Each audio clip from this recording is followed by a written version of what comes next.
Hey fellas, I'm going to try and make a really quick tutorial today on how to do custom death animations. Like that one, where he falls forward.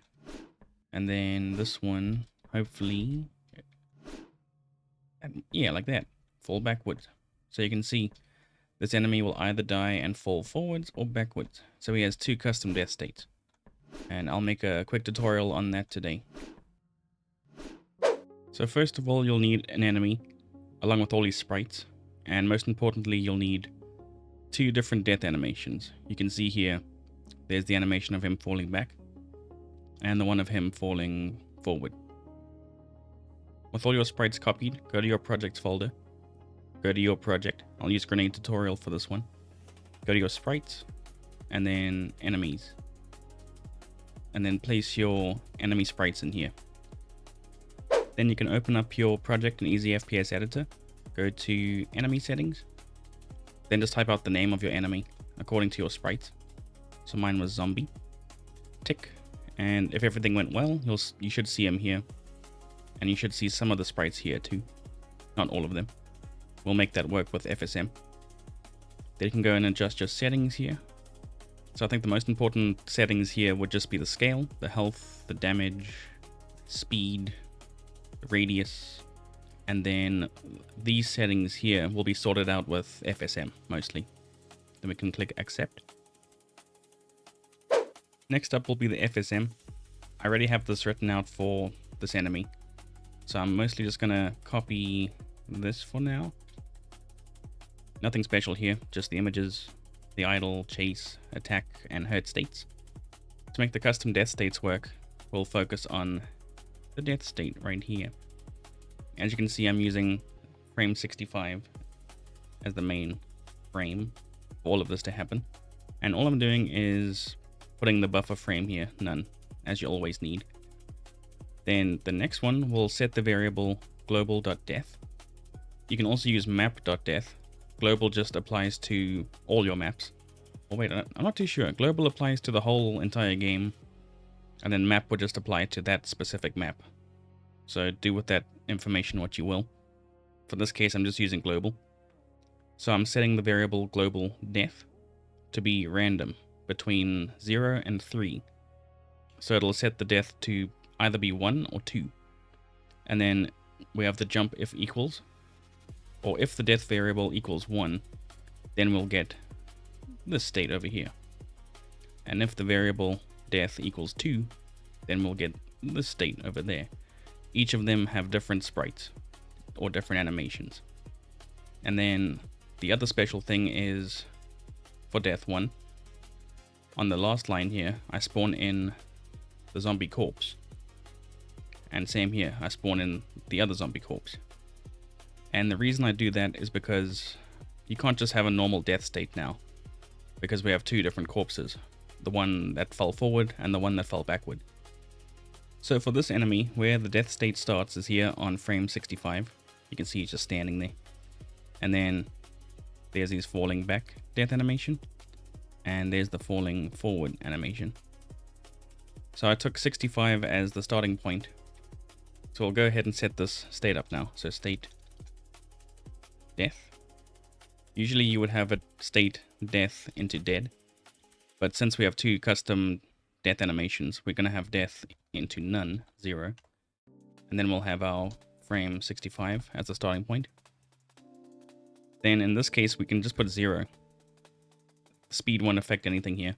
We want everything to happen all at once. So 0, 0, 0, 0, and none as the buffer. Then we can just copy this part over. And now on this frame, we're going to set variable global.death. You can name the variable anything, but in this case it's death. And I'm going to have it set at random between numbers 0 and 3. So I think it'll trigger just either 1 or 2, because it's between those two numbers. So this will basically give you the variable of 1 or 2. Then on the next frame, we'll do this again, and then we'll have jump if equals. So we're going to jump to a different state. So now we'll have jump if equals global.death. And if it equals 1, then we're going to jump to death 1, which we'll set up just now. Then we can just copy this again, and then if it equals 2, then we'll jump to the state called death 2.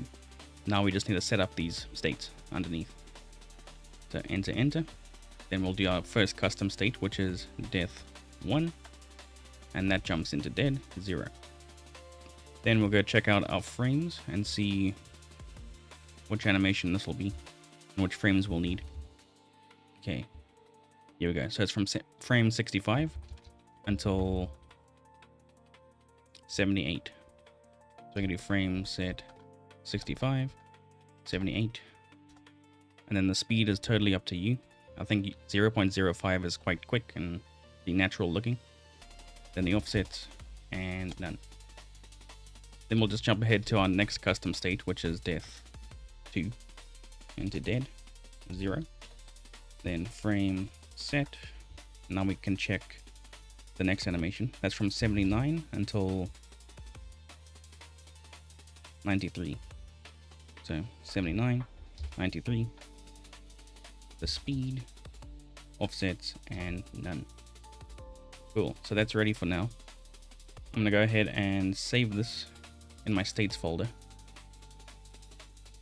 So it's here in grenade tutorial, states, and then just name it your enemy, zombie.states, save that. Oh yeah, it would help if I actually add the dead state too. So dead, none, 0. Then usually you would have your sprite for the corpse here, but because we have 2 different corpses, because of 2 different death animations, we are going to spawn in a corpse instead. So this one does not really matter. I'll make it frame 0, 0, 0, 0, 0, none. You can save that. Okay, cool. This is something, I've made a big mistake here. There's a space between random and these brackets. There should not be any space there. So get rid of that. So now to finish this off, we are going to, once he dies, it'll jump to either death 1 animation or death 2 animation. And because of that, we need 2 special corpses to match the animation that played. So underneath here, I'm going to have 1 frame, which is actually the last frame, frame 78. Just give it a very quick speed, like 0.01, 000, and now we're going to do the spawn function, and we're going to spawn in the corpse that we need. So for death 1, we need this sprite right here. So that's frame 78. Go back to easy FPS Editor, go to decoration settings, and then we can make a decoration for the corpse here. So call it zombie corpse 1. Tick. Now we don't want it to be solid, just so that we can pass through it if it's lying there on the ground. We'll keep it lit. Disable culling. And then we'll import the sprite. We just need 1 sprite here. So to get the corpse sprite, you can just go back to your sprites folder, enemies. And I believe it was 78 was the corpse. There we go, that one. Cool, and then the scale, we'll make it the same as your enemy, so 0.5 should be fine. Then that's all good. Accept. And then here, back in the FSM, since we're using frame 78 here, we can take it out here. So just make it play frames 65 to 77, and then on the last frame, it'll spawn in the decoration, which is called zombie corpse 1. And then the offsets for this would be, first is the X, Y, and Z, space, and then these 2, let's check out the wiki quick. There we go, spawn. So we spawn in the name, then X, Y, Z, and then F and V. So F is front velocity when spawned, and V is vertical velocity when spawned. So if you want velocity on it, then you can do that. But in this case, it's just X, Y, Z, and velocities, all at 0. Just remember the space here. So these 3 is separated by comma, then we have a space here, and then 1 comma separating those 2 values, like we see there. Then we can save that. And then same here, we can just copy this quickly. And then for death 2, we'll take the last frame of this one, which is 93. Frame 93, and then just copy the rest there. And this will be spawn corpse 2, which we haven't made yet. So let's make that now.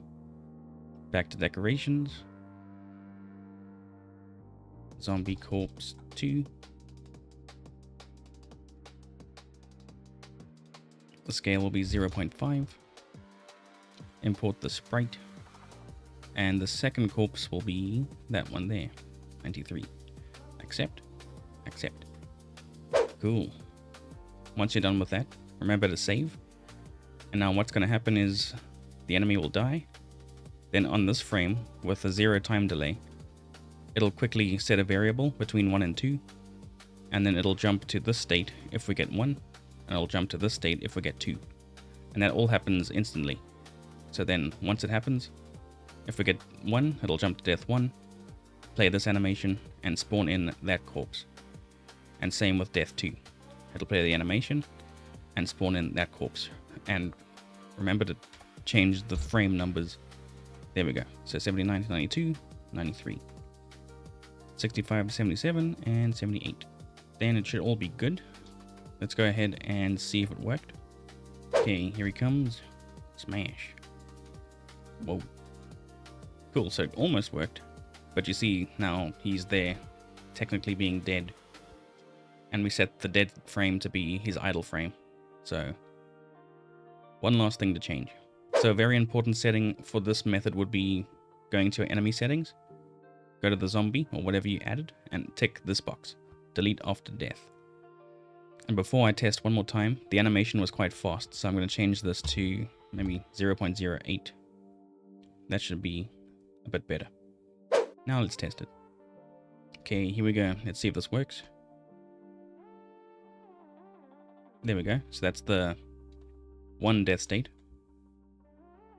And there's the other one. Cool. So now when he dies, you'll either get one animation or the other. And now what you see here is just a spawned in decoration, being the corpse. So that is how you do custom death animations or custom death states. Let me know if you have any questions, and I'll see you guys in the next video.